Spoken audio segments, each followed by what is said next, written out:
Assalamualaikum warahmatullahi wabarakatuh. Perkenalkan, nama saya Hafita Ila dengan NIM 2103011110165. Ingin mempresentasikan tentang materi perkembangan negara-negara budaya Arab modern. Perkembangan negara-negara budaya Arab modern. Perkembangan budaya Arab modern. Ada banyak hal-hal yang berkaitan dengan budaya Arab modern. Salah satunya adalah cara berpakaian. Budaya Arab Saudi. Masyarakat pada umumnya sangat religius, tradisional, dan berorientasi keluarga.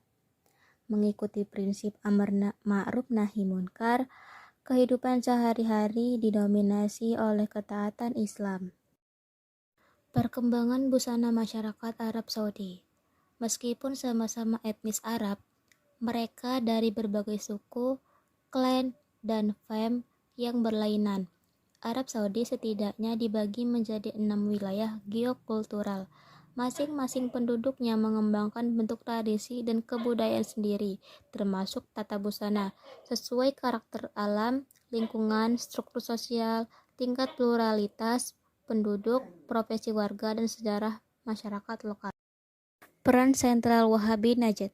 Di antara 6 kawasan geokultural itu, Najd, Arabia Tengah dalam sejarahnya dikenal berkultur militan konservatif dalam hal ekspresi keagamaan dan kebudayaan termasuk berpakaian. Meskipun begitu, kini Najd juga sudah banyak mengalami perubahan fundamental dan dramatis. Dulu, militansi dan konservatisme Najd itu bisa dimaklumi karena disinilah tempat gerakan Wahabi pertama kali muncul, dipimpin seorang teolog reformis, Muhammad bin Abdul Wahab.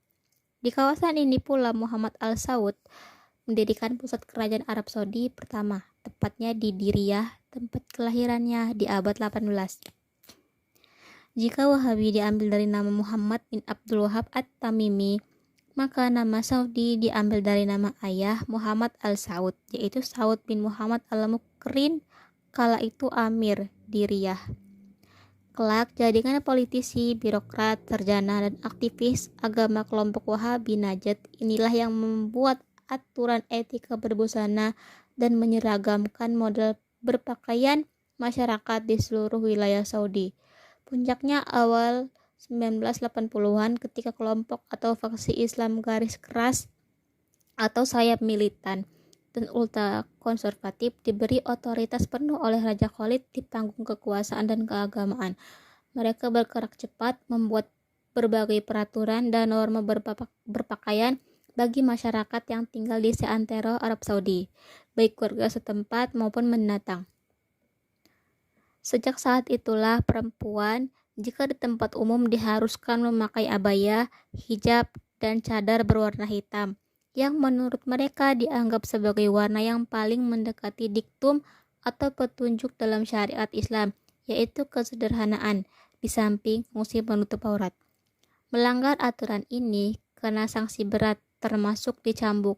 Dampaknya, toko-toko yang menjual abaya pun akhirnya harus menjajakan abaya hitam.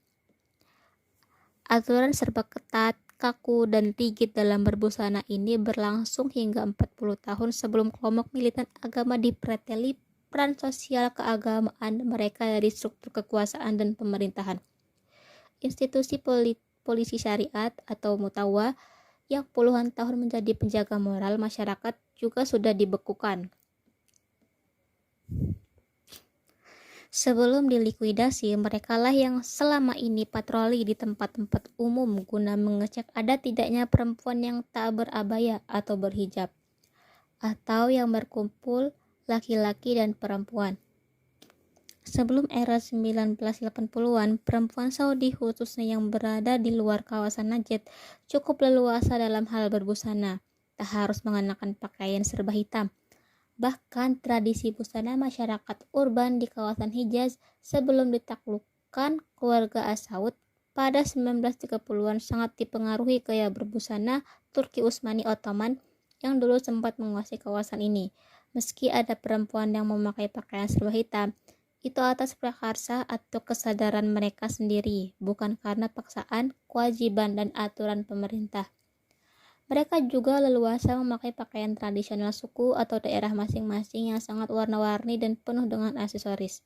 Bahkan, seperti ditulis dalam berbagai kajian etnografi dan kesejarahan masyarakat Saudi tempo dulu, misalnya oleh Mayamani, Heather Ross, atau Amir As-Sudairi, kaum perempuan kota, kelas menengah, dan pedesaan berbasis pertanian tak pakai cadar di ruang publik. Hanya perempuan Arab Baduy saja yang dalam sejarahnya selalu pakai cadar karena mereka kelompok pastoralis nomad yang pola hidupnya selalu berpindah-pindah untuk mencari sumber air dan makanan. Bagi mereka, cadar sangat berguna untuk melindungi wajah dari terik dan debu padang pasir. Fungsi cadar bagi perempuan Arab Baduy ini kurang lebih sama dengan kaum lelaki Tuareg, salah satu kelompok etnik Berber. Fungsi kain cadar di sini bukan hanya untuk melindungi muka dari debu padang pasir saat menggembala ternak atau berburu, tetapi juga dari roh jahat atau evil spirit.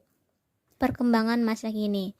Sejak beberapa tahun terakhir, telah terjadi perubahan besar-besaran dalam dunia tata busana masyarakat Arab Saudi, pria maupun wanita, seiring dengan kebijakan moderasi beragama dan budaya yang digaungkan pemerintah.